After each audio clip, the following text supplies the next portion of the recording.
Hello, social media. Now, when countries like the UK declare an epidemic or a pandemic, you'd automatically think, wouldn't you, that there'd be like a team of people heading different departments that would be in places of authority. You know, for instance, the government would have like a medical advisor, the Department of Health would have an advisor, the National Institute for Health Research would have an advisor, and public health and all that. But that's not actually the way it is. That's not the case at all. There is one man who is in charge of all these departments, which leaves the whole medical establishment wide open to corruption, with no cross departmental consultations. So basically it's a dictatorship of the whole area of health.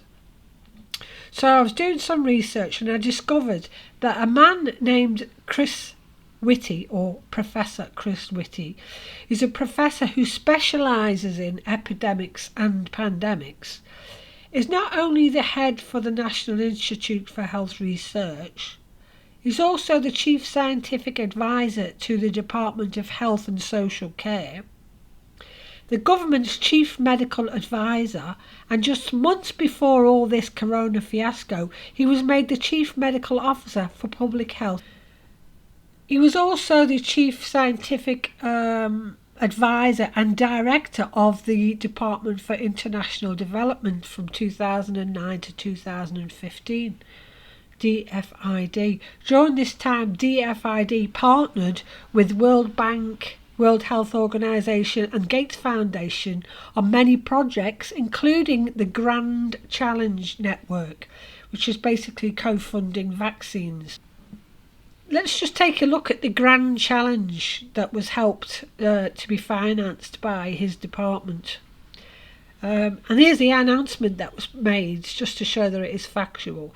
Creating a vaccine that works through the sweat glands that can be sprayed onto people in public places. And this is from 2010, mind you. It shows that research institutes from universities of UK, Germany, Sweden and Norway were given grants to work on this. This is the man we are listening to as the leading figure in Public Health England, who's informing us of what we have in store. This man's no stranger to pandemics. He gives lectures on the subject. He's also been reported in mainstream media previously making false claims that we were going to have a Zika pandemic. This is the medical mafia at its worst, helping to fund vaccine drives using Govt and others. And of course, I've mentioned in previous videos how the UK will be holding international vaccine events this actual year. This man is even on record saying that they will use existing HIV drugs, and he says some may work and some may not.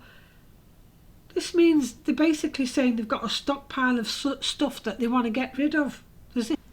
Well, it's just ridiculous. There's no other word for it, really. Then we've got fear-mongering reports coming from this same man that schools may be closed, shut down, whole families may be quarantined, and doctors in the UK are going to be testing everyone.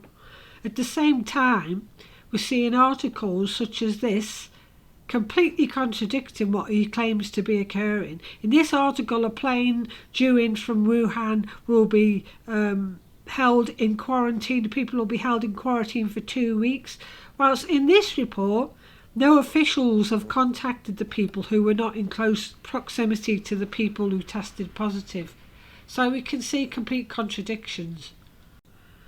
So basically my point in this video is that how can we expect these institutions to run in an unbiased fashion when every department, from Public Health England to scientific advisors to the government and chief scientific advisors to the public health, is all run by one and the same man, Chris Whitty?